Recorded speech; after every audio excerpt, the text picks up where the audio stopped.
ravenous, frenzied, and utterly insane. The mordants of the flesh-eater court scrabbled towards their enemies with a terrible hunger in their eyes. They are the remnants of once glorious kingdoms, transformed into hideous fiends through the curse of the Karen king. Yet, in their madness, they still believe themselves to be knights and noble soldiers, cleansing the mortal realms of the very monsters they have become. It was during the Age of Chaos, when the servants of the Dark Gods brought untold ruin to the realms, that the first flesh-eater courts arose. In those hellish days, fire and famine swept across the lands. Mighty empires were drowned in blood, and the humble and regal alike were driven to cannibalism in order to survive.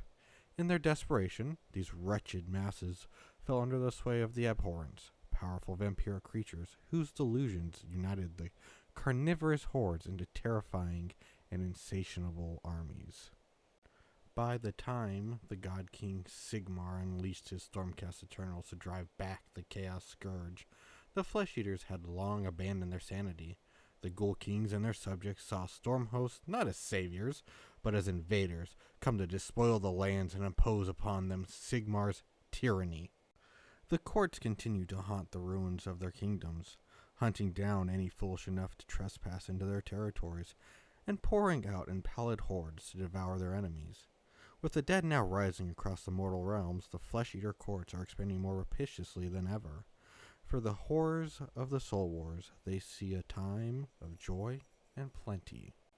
The Morgaunt Grand Court. From the prime innerlands of Shyish come the heaving masses of the Morgaunt Grand Court.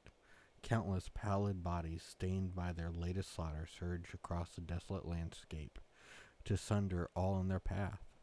There are amongst the oldest courts in the realm, and in them the Carrion King's madness remains as its purest.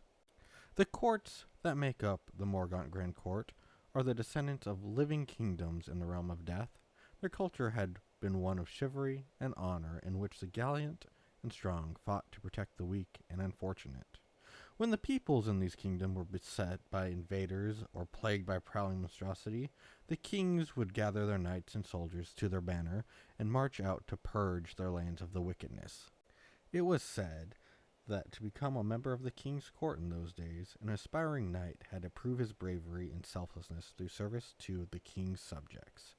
A knight might have laid low a shambling cadaver titan that was feeding on the people of a particular village, or hunted down a Draco vulture that had been gorging itself on livestock in a given region, and plunged his blade through the winged beast's heart. And those seeking to serve in the sovereign's army, they had to uphold the core tenets of chivalry, and had to be willing to lay down his life for the least of the kingdom's subjects. These kingdoms prospered in the Age of Myth.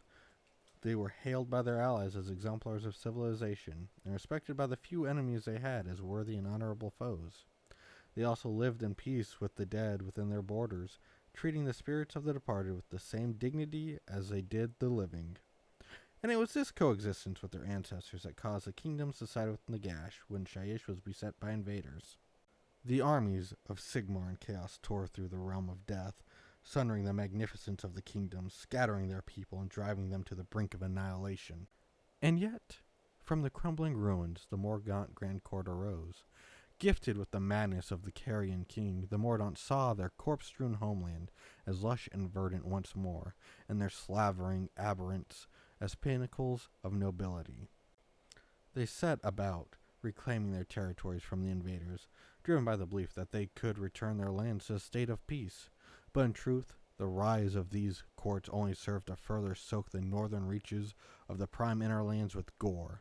Wherever aberrants and courtiers traveled, ghouls flocked to their side in droves, the bounds of loyalty between highborn and commoner having persisted across generations of cannibalistic savagery, and together they set about slaughtering all who trespass within their domain. Since the Age of Chaos, Morgaunt aberrants have spread throughout the realms, drawing mordants to their side in overwhelming numbers wherever they establish new courts. They see other living beings as invading armies or rampaging monstrosities, and so march out en masse to cleanse their lands. They look to Nagash as their patron god, and see all who oppose him as wicked and ignoble.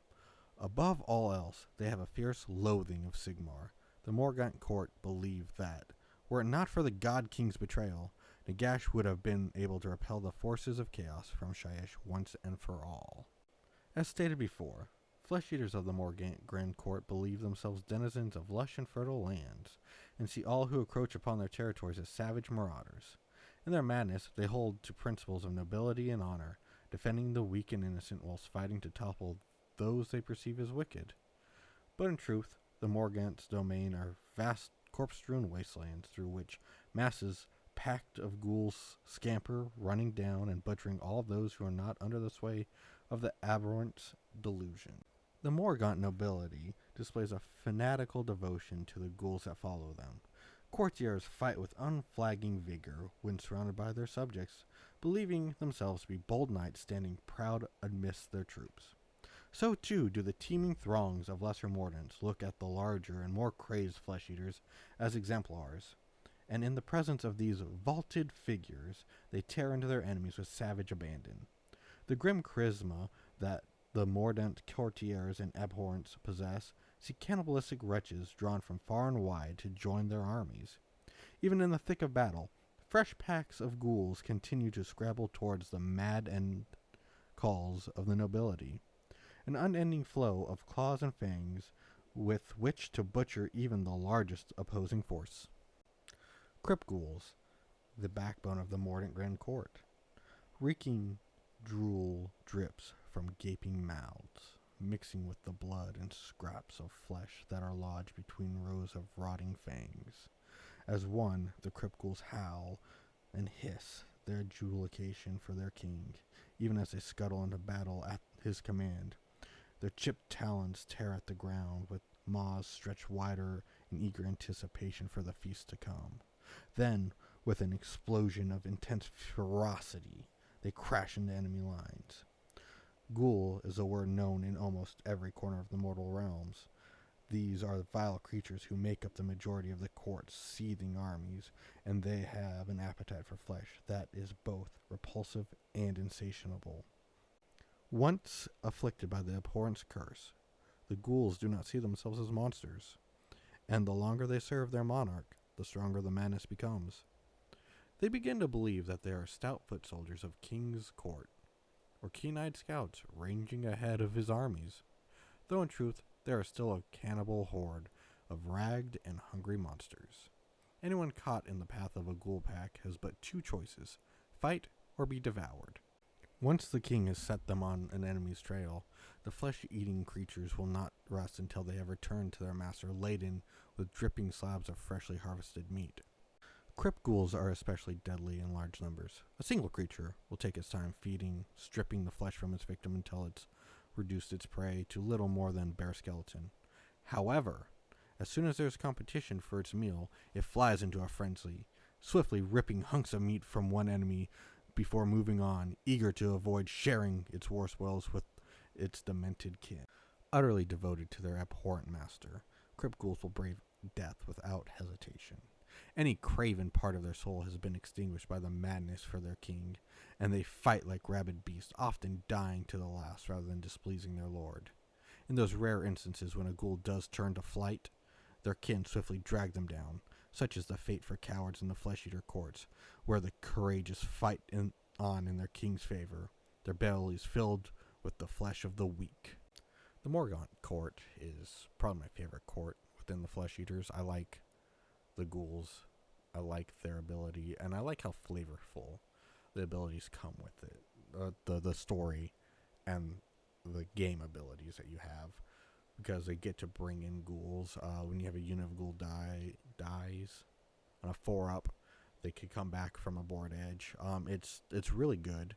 I think it's underused. I don't hear a lot of people talking about the Morgaunt, but the ability to bring back a full unit of ghouls from a board edge and have them just sneak onto an objective is really good, and it should be used more, I think, personally.